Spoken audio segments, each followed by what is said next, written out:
Et salut! Bonjour à tous. Alors j'espère qu'on m'entend bien, voit bien et j'espère que ça lag pas trop.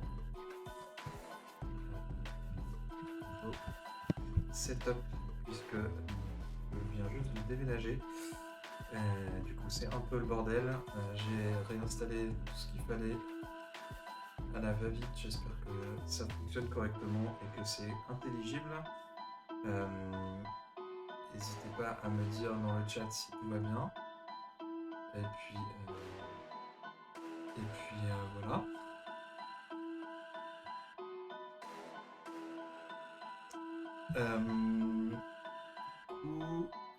Bonjour Etribouille, j'espère que tu m'entends bien.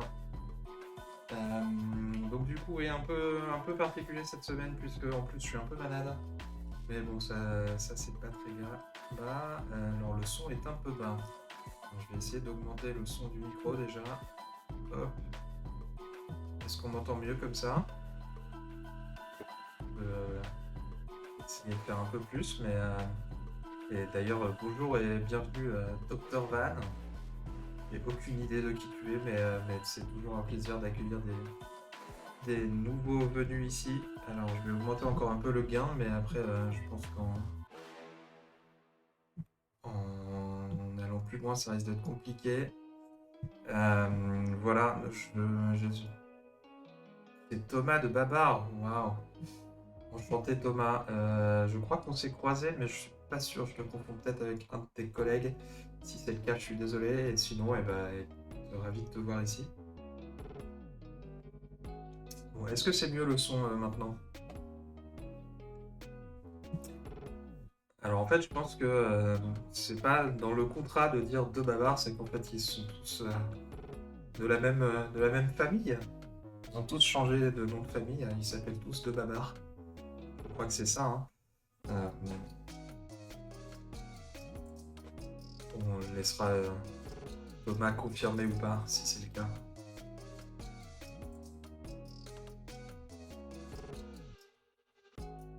Et oui, les particules. Euh, Ok, en fait, je suis en train de me rendre compte que Thomas, je t'ai confondu avec complètement quelqu'un d'autre, mais ravi de te voir ici. Et je comprends le pseudo maintenant. Bref, je me sens un peu idiot, mais c'est pas grave. Dans tous les cas, alors aujourd'hui, puisqu'on va quand même démarrer, aujourd'hui d'abord quelques infos. Euh, alors j'en ai déjà parlé la semaine dernière, mais je refais une annonce cette fois-ci.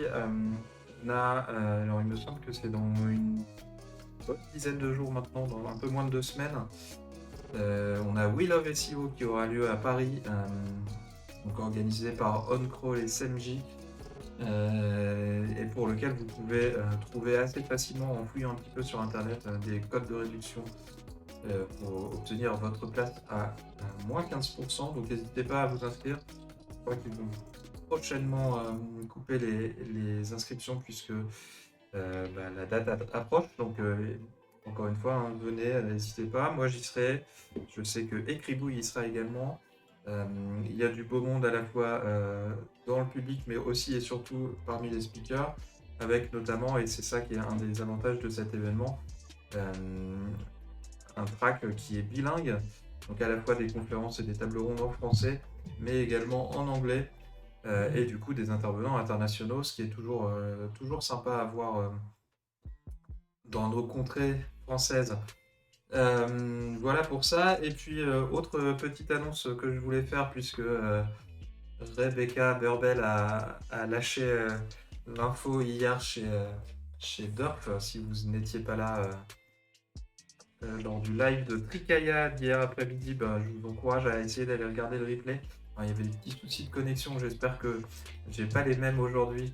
A priori, d'après les données que j'ai, ça a l'air d'aller, mais c'est pas le cas, je m'en excuse, je suis vraiment désolé, je suis en 4G pour l'instant, j'ai pas encore de vraie connexion internet. En tout cas, oui, donc Rebecca a balancé une info que jusqu'ici, je crois que je n'avais pas évoquée. Mais j'aurai le plaisir, je crois les 19 et 20 avril prochains, il me semble, d'intervenir lors du prochain Brighton SEO. Donc là aussi, ce sera en anglais. Mais c'est un grand plaisir, un grand honneur de pouvoir participer à cet événement qui est probablement le plus gros événement SEO en Europe et peut-être même au monde, je ne sais pas. En tout cas, il y a plus de 5000 participants à chaque édition. Donc c'est un petit peu de pression, mais on va faire avec. Voilà pour ces petites annonces. Je vous propose qu'on passe aux choses sérieuses maintenant.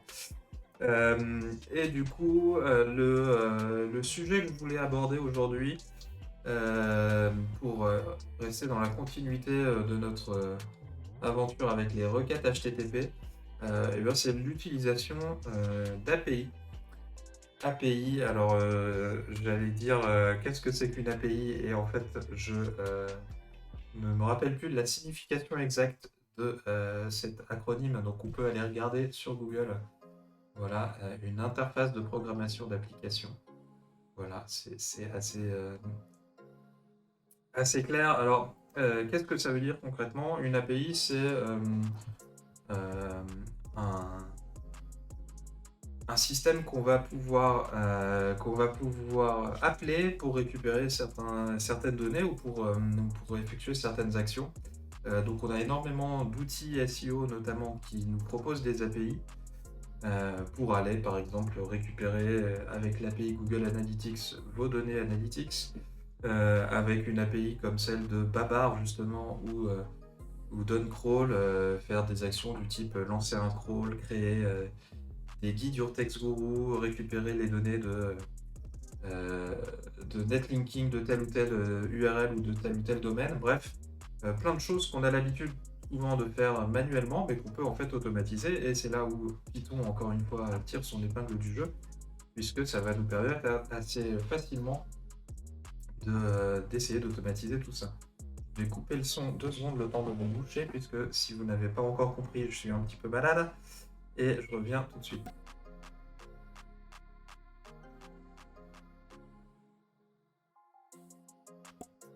Voilà, tout en élégance, j'espère. Voilà, donc une API, donc c'est en fait, grosso modo, la plupart du temps, des URL qu'on va pouvoir requêter avec différents types de requêtes pour envoyer ou recevoir de l'information.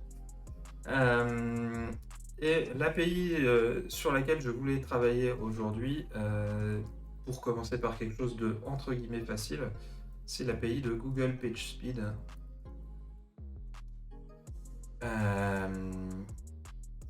Parce que c'est un outil qui est quand même plutôt utile dans un contexte SEO. Et puis également, c'est une API qui ne nécessite pas forcément d'authentification forte, etc.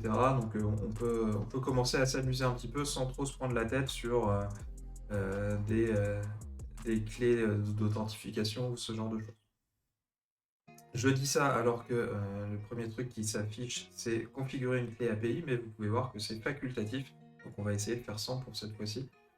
Donc l'idée, ça va être de récupérer les données de PageSpeed Insight pour une liste d'URL en se faisant un petit script comme ça. Alors j'ai pris un petit peu d'avance, je vous cache pas.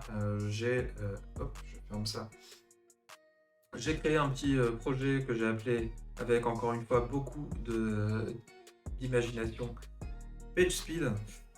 Et puis je me suis créé mon petit environnement virtuel pour isoler ce projet-là du reste. Donc ça, je pense que vous en avez l'habitude maintenant. Ce qu'on peut faire dans un premier temps déjà, c'est regarder un petit peu la documentation. Alors la plupart des docs des API Google sont relativement bien faites. Il y a toujours des trucs un petit peu obscurs, notamment chez Google, autour de tout ce qui est authentification, parce qu'il y a 15 000 manières de s'authentifier pour faire différents trucs, et c'est toujours chiant. Je comprends pas trop qu'ils essaient pas de simplifier un petit peu tout ça. Une fois qu'on en a l'habitude, en tout cas, on arrive à peu près à s'en sortir et à savoir ce qu'on fait. Dans un premier temps, la plupart du temps, en tout cas moi, je me suis surtout contenté à l'époque de suivre les tutos, d'essayer vaguement de comprendre ce qui se passait et puis de faire en sorte que ça fonctionne. Mais en tout cas, un des avantages des documentations des API Google, c'est que souvent on a un petit tutoriel pour nous lancer qui est déjà plutôt intéressant. Alors je parle des API Google parce que en fait il y en a plein d'autres. Je ne sais pas si je peux réussir à vous afficher ça, mais peu importe. Mais en tout cas, voilà, il y a plein d'API Google, y compris pour des outils qui nous sont utiles au quotidien, notamment Search Console, Analytics ou ce genre de choses-là, mais également d'autres outils qui ne sont pas forcément des choses dont on a l'habitude de se servir. Après, ça peut donner des idées également. Donc, je vous encourage à aller regarder un petit peu ce qui existe et puis à réfléchir à l'utilisation potentielle de ce que vous pourriez en faire. Je vais commencer par Switch English, non pas parce que j'ai envie de vous faire profiter de mon magnifique accent anglais, d'autant plus avec le nez bouché, mais surtout parce que, vu que c'est des traductions automatiques pour des documentations techniques, moi je préfère avoir la version originale parce que ça évite les quiproquos, ça évite les traductions un petit peu à l'emporte-pièce et qui peuvent s'avérer mauvaises. Voilà pour ça. On va suivre du coup pour l'instant ce petit tutoriel en essayant de rapidement trouver la partie qui concerne Python. Et il n'y en a pas ici, c'est dommage. Bref, c'est pas grave, on va improviser. Concrètement, le concept il est assez simple, c'est qu'on va envoyer des requêtes sur une URL de ce type-là en indiquant différentes options dans notre URL. Donc, pour l'instant, ce que je vais faire, c'est que je vais copier ce code-là. Hop, ça, je peux le fermer aussi. Et puis, je vais me créer un petit script que je vais appeler... comment je vais l'appeler d'ailleurs? Allez, je suis fort inspiré en ce moment, donc je vais l'appeler main. Voilà. Et puis, on va reprendre la même structure que ce dont on a parlé la dernière fois, c'est-à-dire qu'on va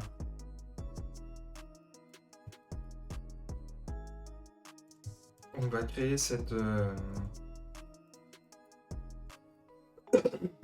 structure-là qui nous permet de nous assurer que notre code ne s'exécute pas de manière involontaire si, encore une fois, on importe telle ou telle fonction d'un fichier vers l'autre, etc.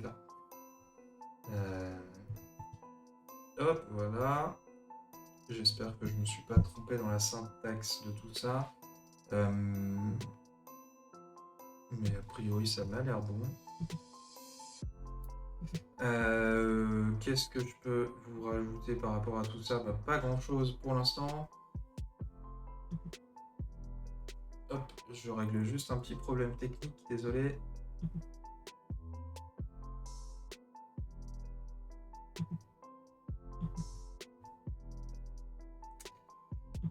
Hop. J'espère que vous êtes encore là. Pardon. Du coup, voilà. On va commencer par importer Arcparse, notre librairie favorite, pour avoir des options dans la ligne de commande, ce qui va nous permettre notamment d'indiquer par exemple le fichier qui contient notre liste d'URL. Donc là encore, hein, j'ai expliqué ça à plusieurs reprises et notamment la semaine dernière, donc je vous encourage à aller regarder les replays si vous le voulez sur YouTube, sur youtube.com/@databule. Vous trouverez les replays de tous les épisodes, donc n'hésitez pas. Et du coup, je me crée mon objet argument parser auquel je vais ajouter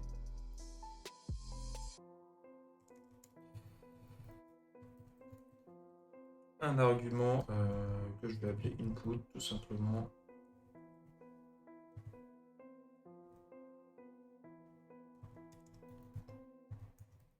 Je vais lui intégrer un petit message d'aide dans lequel je vais dire que c'est liste des URL à tester. Je peux indiquer également que c'est un élément pardon, qui est requis, puisque sans liste d'URL à tester, bah, je risque d'avoir un petit peu de mal. Et puis je peux également indiquer que j'attends une chaîne de caractères à cet endroit-là. Et puis dans ma lancée, je vais ajouter un autre argument qu'on a vu également la semaine dernière, mais dont je crois qu'on ne s'était pas servi.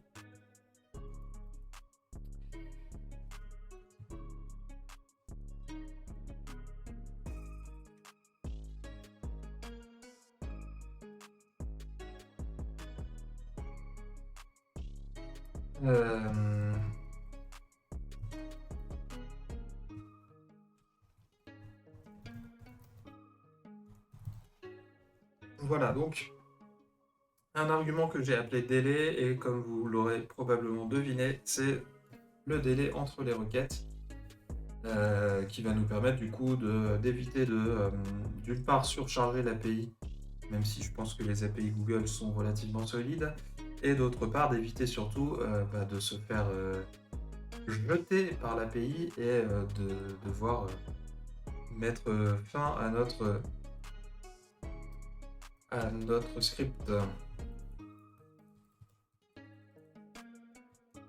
On finit par cette petite ligne-là qui nous permet du coup de récupérer les arguments de notre argument parser dans un autre objet qu'on va appeler args, et puis ensuite on peut passer cet objet args à notre fonction main. Donc pour l'instant tout ça, ça ne fait rien, mais a priori c'est déjà une structure qui est plutôt propre. Peut-être que ce qu'on peut faire plutôt que de passer, c'est afficher args et regarder si tout ça fonctionne.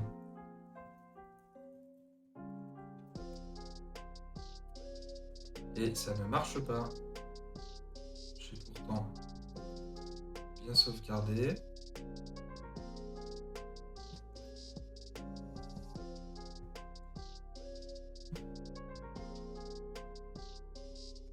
Alors là, je suis un petit peu surpris quand même. Pourquoi ça ne fait rien? Ça devrait au moins me dire que mon argument input n'est pas renseigné.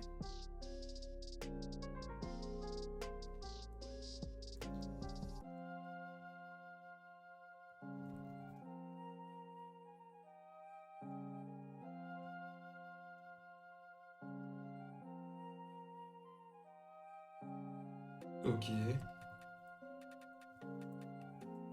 Ça marche aussi.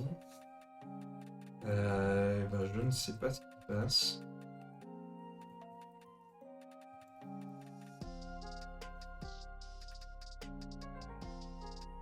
Alors, si je mets des doubles quotes ici, est-ce que ça change quelque chose? Absolument pas.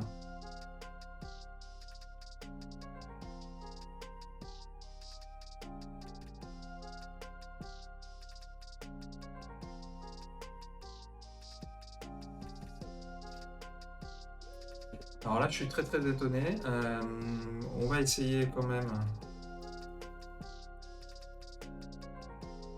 Bah non, il n'y a rien qui se passe.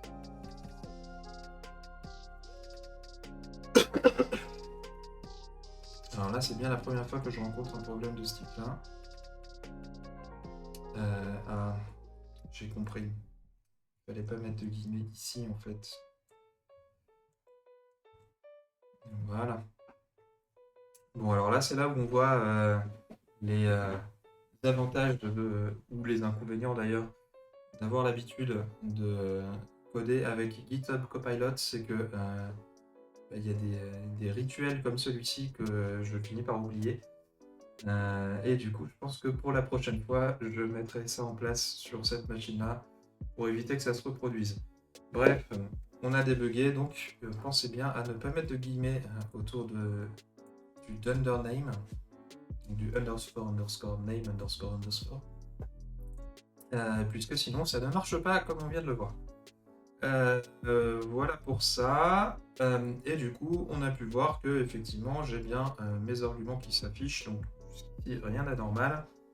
Mais ça ne nous permet pas d'aller requêter notre API. Donc, comme on l'a vu dans la documentation, alors ici on n'a pas d'exemple en Python, mais on a un exemple en curl, et puis en dessous il y en a un autre en JavaScript. On a besoin de faire une requête sur une URL précise, et ça tombe bien puisque on a vu déjà la semaine dernière et la semaine précédente une librairie qui s'appelle Request qui nous permet de faire ces requêtes-là de manière assez facile. Donc on va installer Request. Hop.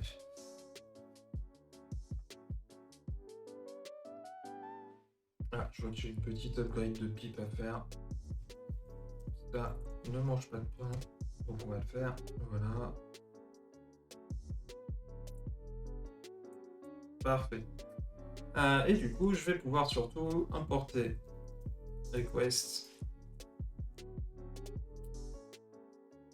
et puis commencer à m'amuser un petit peu.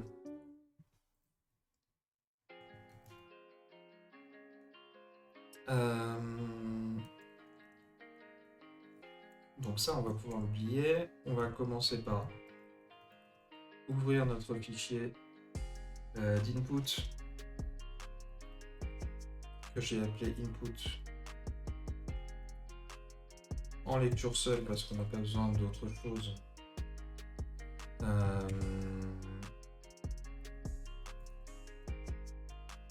Et du coup, je vais avoir besoin de rien du tout, hein, parce que j'ai juste une liste d'URL à envoyer. Je vais avoir besoin de quoi? Je vais avoir besoin de lire des lignes dans ce sujet-là. Dans ce fichier-là, pardon. Et alors pour ça, il y a plein de manières de faire les choses. Je pense que le mieux, c'est d'aller regarder un petit peu de documentation, encore une fois, parce que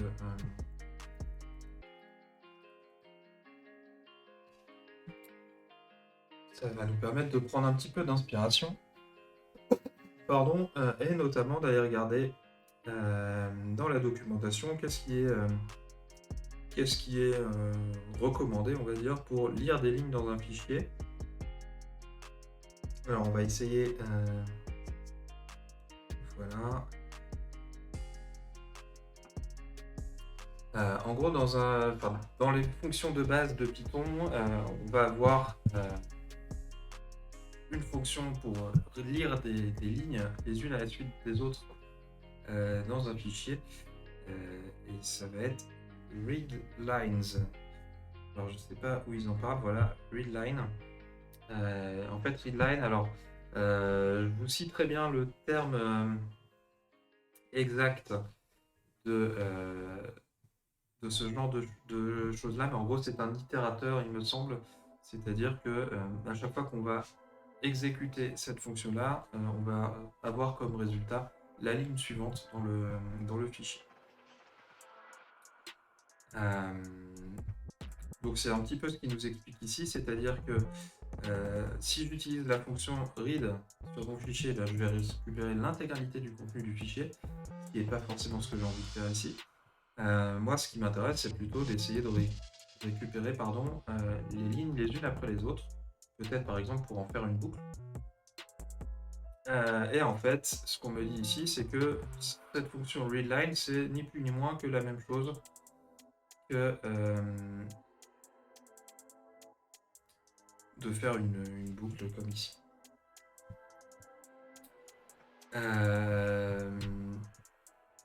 On va voir ce qui est le plus efficace. Mais j'ai bien envie de faire une boucle simple, ce sera peut-être un petit peu plus propre. Et on va appeler ça line. Peut-être que je lui donne un nom à ce fichier.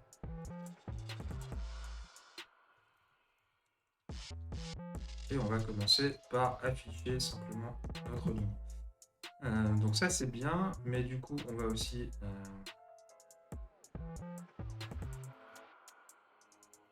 se crée une liste d'URL à tester. On va commencer peut-être par un classique databulle.com, parce que c'est un site que je connais bien. Qu'est-ce qu'on peut rajouter d'autre?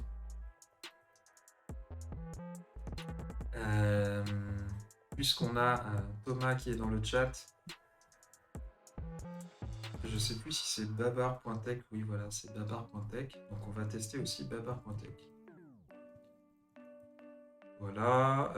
Et puis allez, pour la forme, on a également Écribouille. Alors Écribouille, son site a changé d'adresse.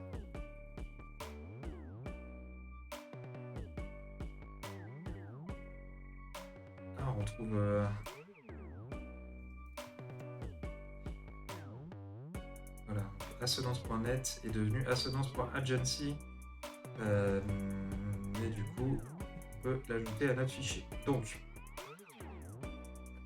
ici j'ai 3 lignes dans mon fichier et a priori, mon script, ce qu'il devrait faire pour l'instant, c'est simplement m'afficher les lignes les unes après les autres. On va voir si ça marche.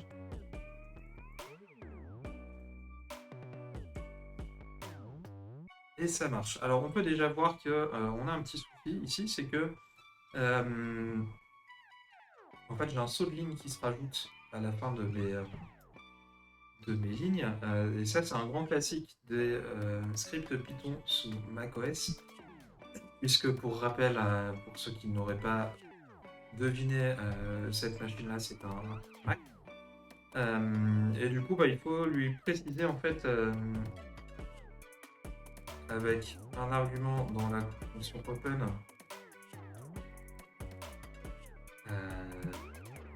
Alors je crois que ça va suffire, on va tester. Mais en gros, il faut lui préciser le caractère de fin de ligne. Et c'était pas ça. Est-ce que ça marche? Toujours pas. Ok. Alors ça ne marche pas.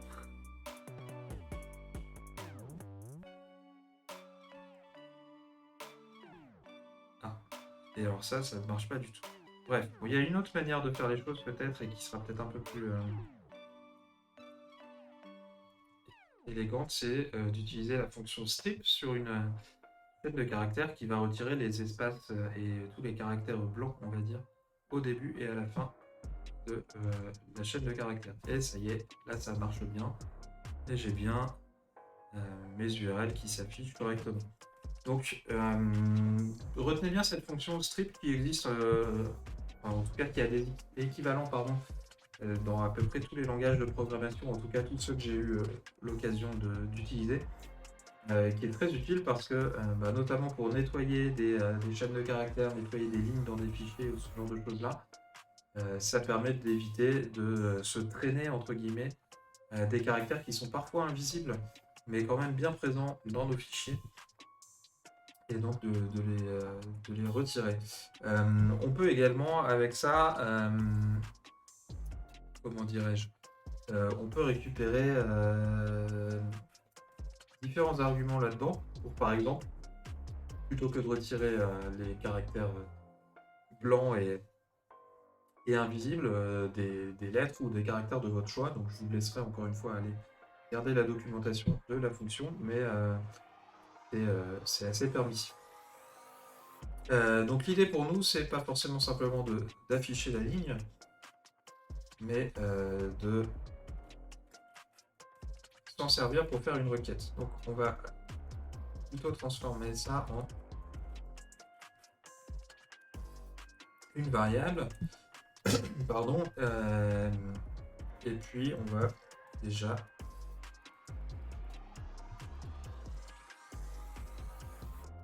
pouvoir commencer à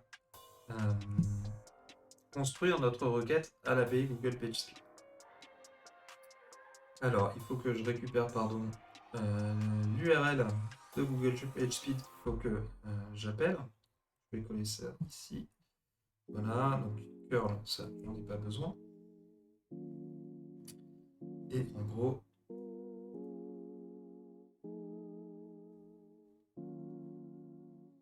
c'est assez facile à construire. Donc on va faire un truc qu'on a encore, il me semble, jamais fait. On va se créer une variable globale. C'est pas forcément quelque chose que j'aime beaucoup faire, mais en tout cas, ça permet ici de variabiliser justement tout ça.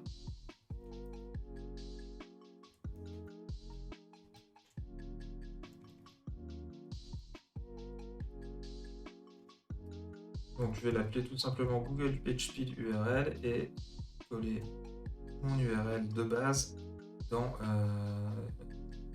dans des guillemets. Donc vous aurez remarqué que pour une fois j'ai utilisé des caractères capitaux pour nommer cette variable là. Ça c'est pas forcément quelque chose qui est obligatoire, ça fonctionnerait si on mettait des minuscules ou des chiffres, ce genre de choses, mais par convention pour les variables globales, donc qui vont être valables dans toutes les fonctions d'un fichier, on a l'habitude de les mettre en capital. Et du coup, on va pouvoir construire comme ça notre URL à requêter. Donc, je vais pouvoir coller d'un côté l'URL de Google PageSpeed et puis de l'autre mon URL à moi. Hop. Et puis on va pouvoir tout simplement faire un petit print f.text.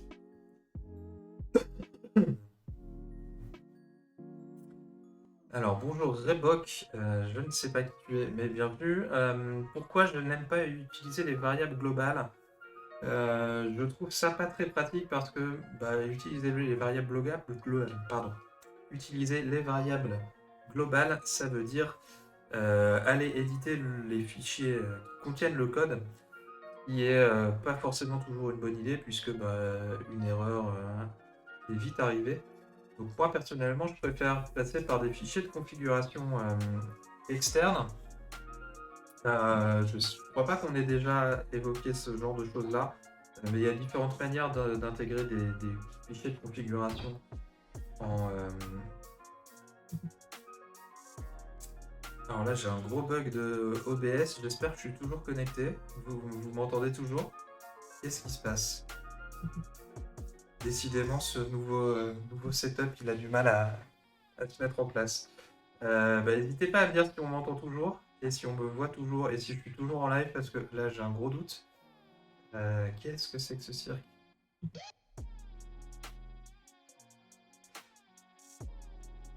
Je me sens un petit peu seul au monde là. Ah. Suis-je de retour? On va considérer que oui.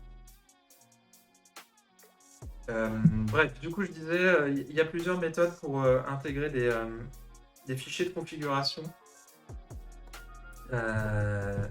Désolé pour ce petit bug. Et donc il y a notamment deux grandes méthodes.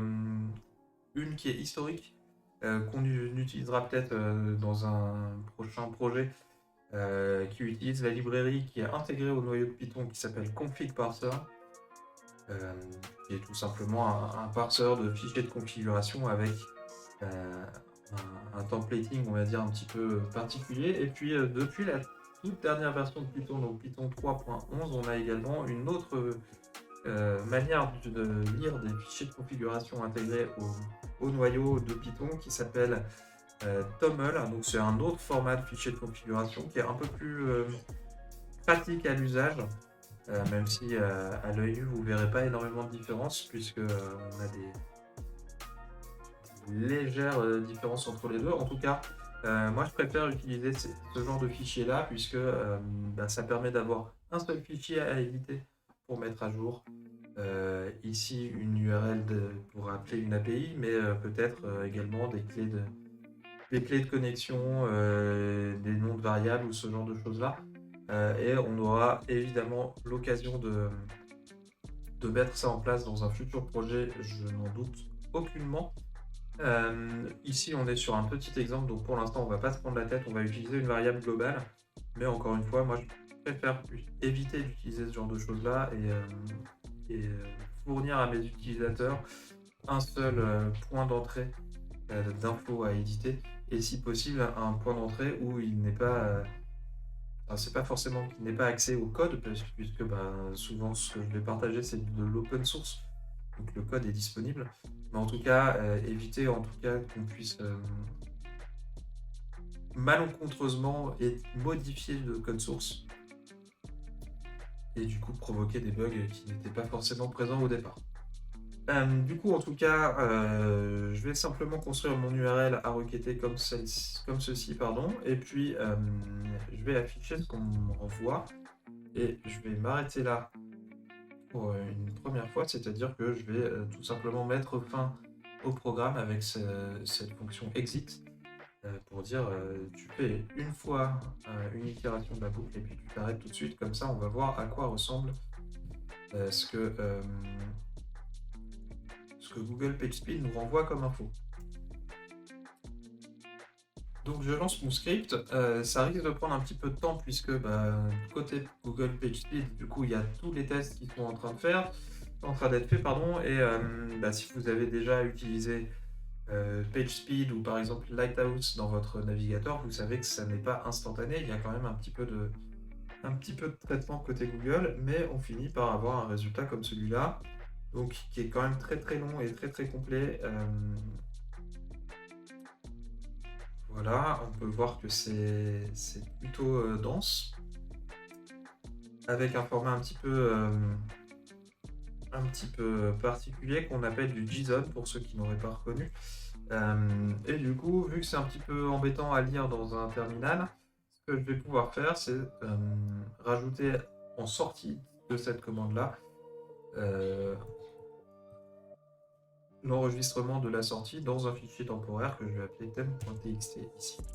Donc je relance, et cette fois-ci, a priori rien ne devrait s'afficher dans mon terminal, mais ça devrait fonctionner quand même. On croise les doigts. C'est un petit peu long.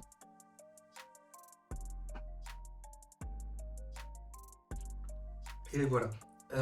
Et du coup, si j'exite mon fichier theme.txt,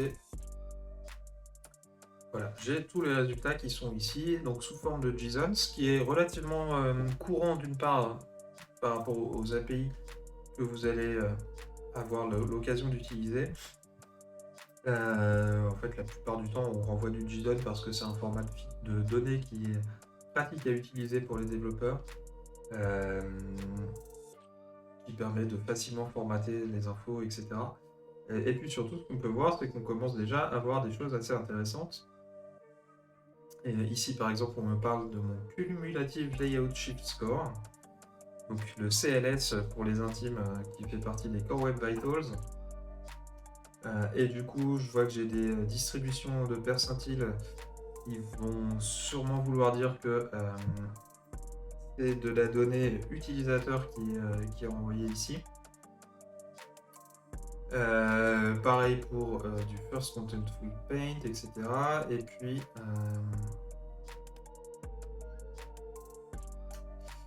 puis je vais également avoir ici des infos de Lighthouse, c'est-à-dire en fait un test à l'instant T qui devrait avoir été fait également.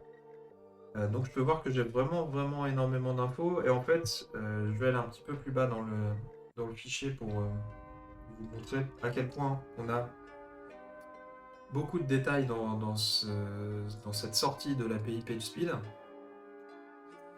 C'est qu'en fait on a vraiment toutes les infos de ce qui s'affiche lorsque vous-même vous utilisez par exemple l'outil Google PageSpeed en live, donc PageSpeed Insight, ou bien de manière très similaire également Lighthouse dans votre navigateur.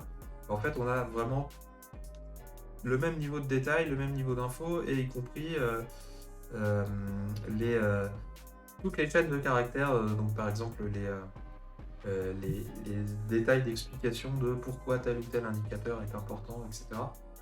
Donc c'est assez riche, mais du coup ça veut dire que nous on va devoir faire un petit peu de tri dans tout ça, parce que on n'a pas forcément envie d'avoir autant de niveaux de détail. Là typiquement, pour une URL seulement, j'ai 4555 lignes de sortie. Bon, je vais pas m'amuser à lire tout ça à chaque fois. Du coup, dans un premier temps, je pense que ce qui va être intéressant pour nous, c'est peut-être d'essayer de récupérer euh, un score overall. Et typiquement, si on comparait un petit peu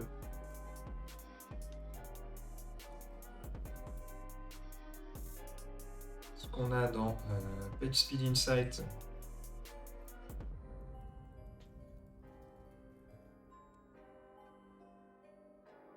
avec ce que l'API nous a sorti ici, je pense qu'on va recevoir à un endroit quelque chose qui va s'appeler de l'ordre de Overall Score. Je vais peut-être chercher parce que sinon...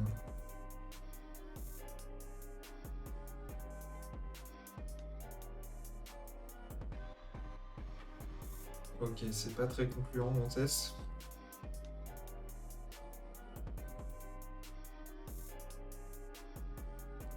Ok, en fait, il m'indique toutes les opportunités de sauver du temps de chargement, mais pas forcément plus de détails. Qu'est-ce qu'a donné mon test? Bon, alors déjà, je peux voir que sur mon site, j'ai des choses à améliorer puisque j'ai pas des performances incroyables. Mais moi, ce qui m'intéresserait, c'est de récupérer peut-être ce score de 64 ici au niveau performance. Et éventuellement, dans un deuxième temps, les principales statistiques qu'on voit ici. Et donc pour ça, il va falloir détailler un petit peu ce fichier JSON.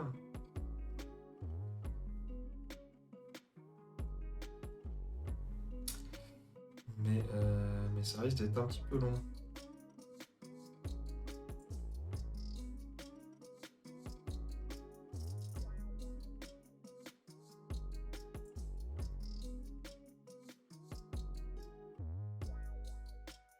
Alors j'ai tous les audits qui sont là.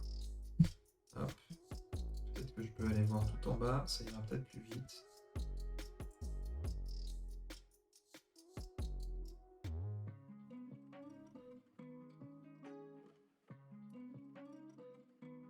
Donc, on est dans un exemple typique d'API Google où on a des choses qui sont plutôt cool à utiliser. Et en parallèle, parfois des trucs un petit peu lunaires, comme ici, où on voit vraiment beaucoup plus d'infos que ce que je souhaiterais avoir.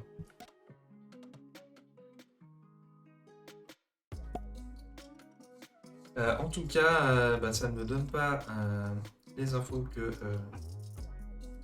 je cherchais, mais je suis sûr qu'on va finir par les trouver.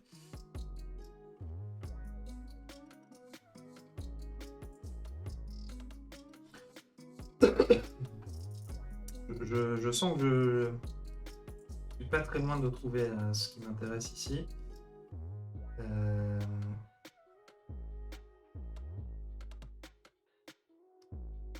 Bon, là j'ai du total blocking time par exemple.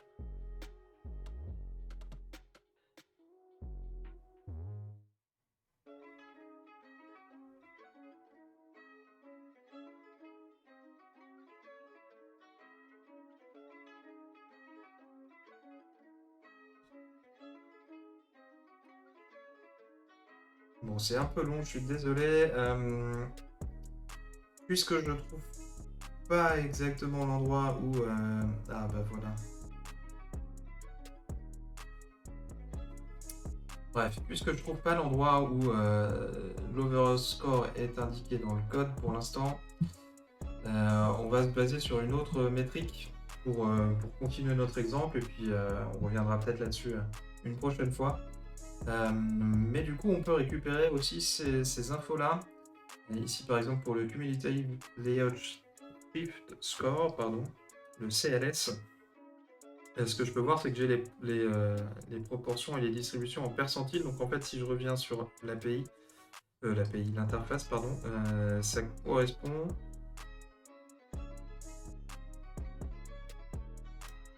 à ce que je vais pouvoir voir ici, c'est-à-dire que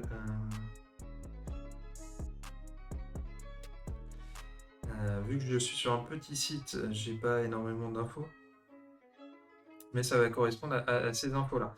Ce qu'on peut faire peut-être pour commencer, c'est récupérer les infos qu'on a ici et par exemple la catégorie, puisque comme ça me donne une métrique un petit peu résumée de tout ça. Et donc il va falloir que je navigue à l'intérieur de ce JSON pour aller récupérer dans Loading Experience les métriques, puis le Cumulative Layout Shift Score et enfin la catégorie. Donc j'espère que vous avez bien retenu tout ça. Et pour ça, alors je vais déjà commencer par importer la librairie JSON qui, elle encore, est intégrée directement au noyau de Python. Donc on n'a pas besoin d'installer de package supplémentaire pour ça. Et puis je vais me créer une nouvelle variable que je vais appeler results.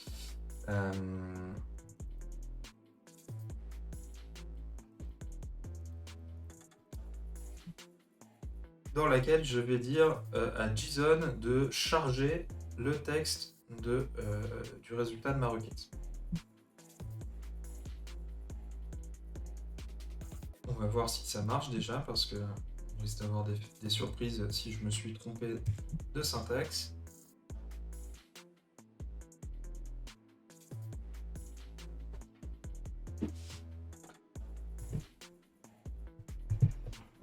Hop, petit suspense. A priori, ça a bien fonctionné et j'ai bien tout mon gros pâté de JSON qui est affiché correctement. Donc là, mine de rien, ça peut paraître anodin ce qui vient de se passer, mais on est passé d'une sortie telle que celle-ci qui est indentée, etc. C'est facile à lire, mais en fait, ça, c'est pas un format JSON d'un point de vue technique, c'est juste une chaîne de caractères. Et du coup, ça nous serait compliqué de naviguer à l'intérieur de cette chaîne de caractères-là si on ne la transforme pas dans ce gloubi-boulga qu'on a ici, qui est certes illisible, mais qui, pour notre librairie en Python, va être beaucoup plus facile à manipuler. Et du coup, maintenant, je vais pouvoir isoler peut-être différents éléments, et notamment ce qu'on a dit, c'est qu'on voulait dans Loading Experience. Alors, attendez. Dans Loading Experience, on veut aller dans Metrics, puis Cumulative Layout Shift Score, et enfin catégorie. Voilà, donc là l'idée ça va être de bien vérifier que cette chaîne là nous renvoie bien les infos, et déjà ça commence bien puisque on a une erreur. Alors pourquoi on a une erreur? Qu'est-ce qui se passe? Qu'est-ce que j'aurais oublié?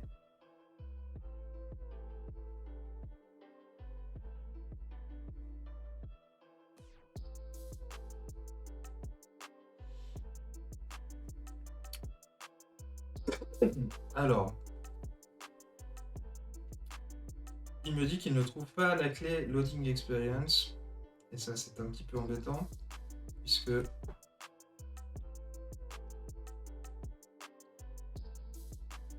si je remonte, il me semble bien qu'on l'a quand même.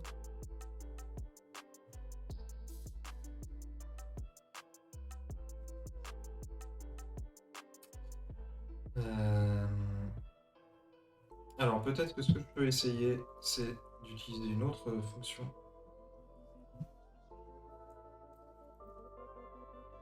Et de regarder si ça marche.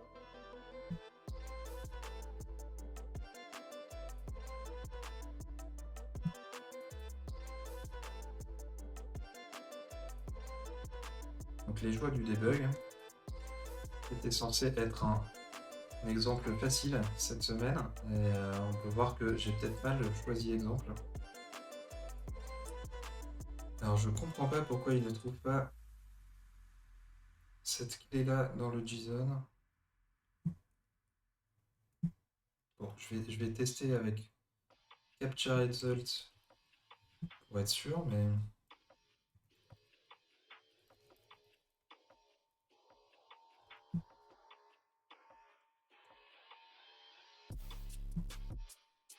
C'est fou ça.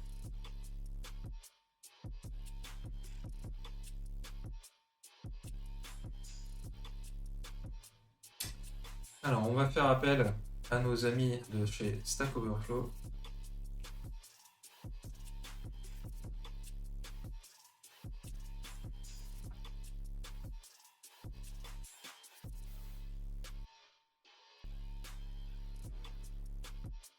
Alors, est-ce que cette personne a un problème similaire au nôtre?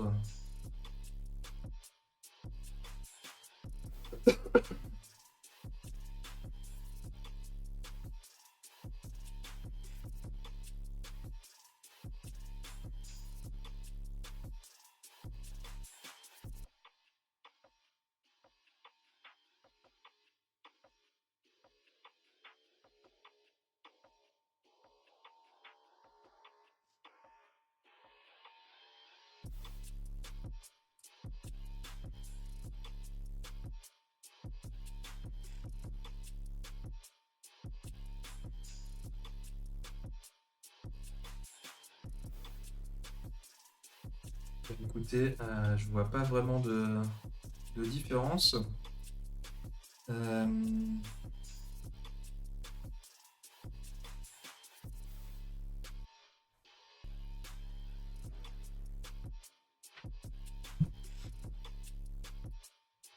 Peut-être que je peux chercher un petit peu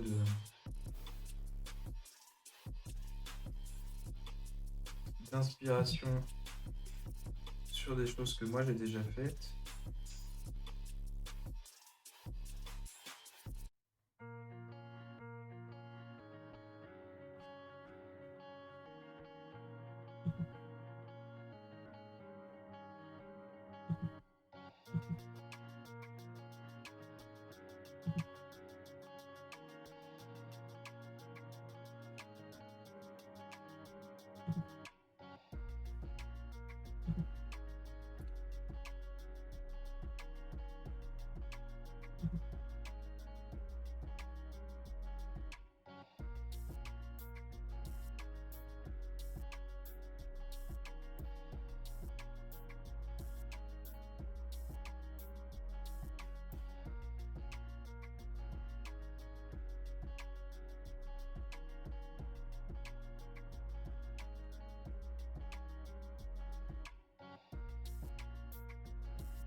Bon, ça m'aide pas trop. C'est les joies du live coding. Je vais laisser ça de côté parce que, en fait, en regardant un vieux bout de code, ce dont je me rends compte, c'est que on peut aller un petit peu plus loin que cet exemple-là. En gros, ici, ce qu'on nous renvoie, on a un exemple ici. Ce qu'on nous renvoie, c'est un audit avec l'intégralité des audits de Lighthouse, ce qui n'est pas forcément quelque chose qu'on a forcément besoin de récupérer.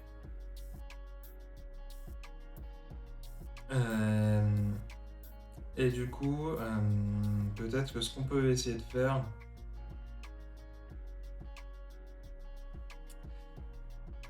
je cherche si c'est indiqué quelque part dans la documentation. Voilà.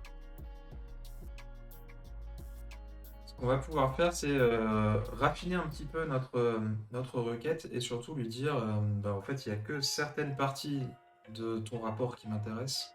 Il va aussi nous faciliter le tri justement dans ces infos-là. Donc typiquement, en lui envoyant dans notre requête un argument catégorie, on devrait, je pense, aider Lighthouse à PageSpeed à mieux nous aider.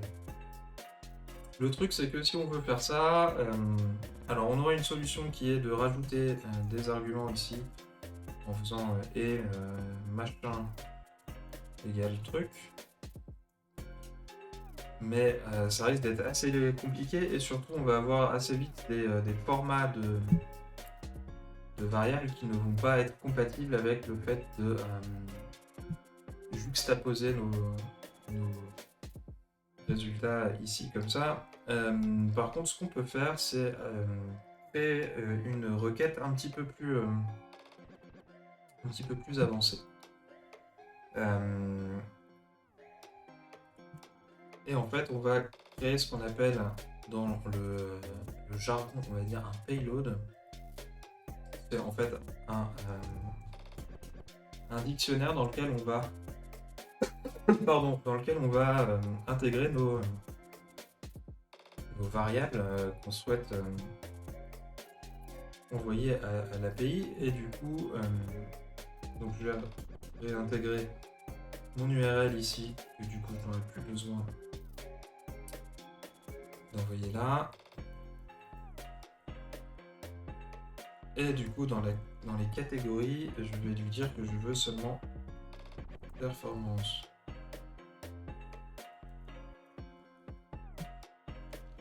Voilà, et je vais également modifier un petit peu la manière dont je vais faire ma requête en passant à request d'abord mon URL Google PageSpeed et puis utiliser le paramètre ou l'attribut params et lui passer mon objet payload. Et on va voir ce que ça nous donne.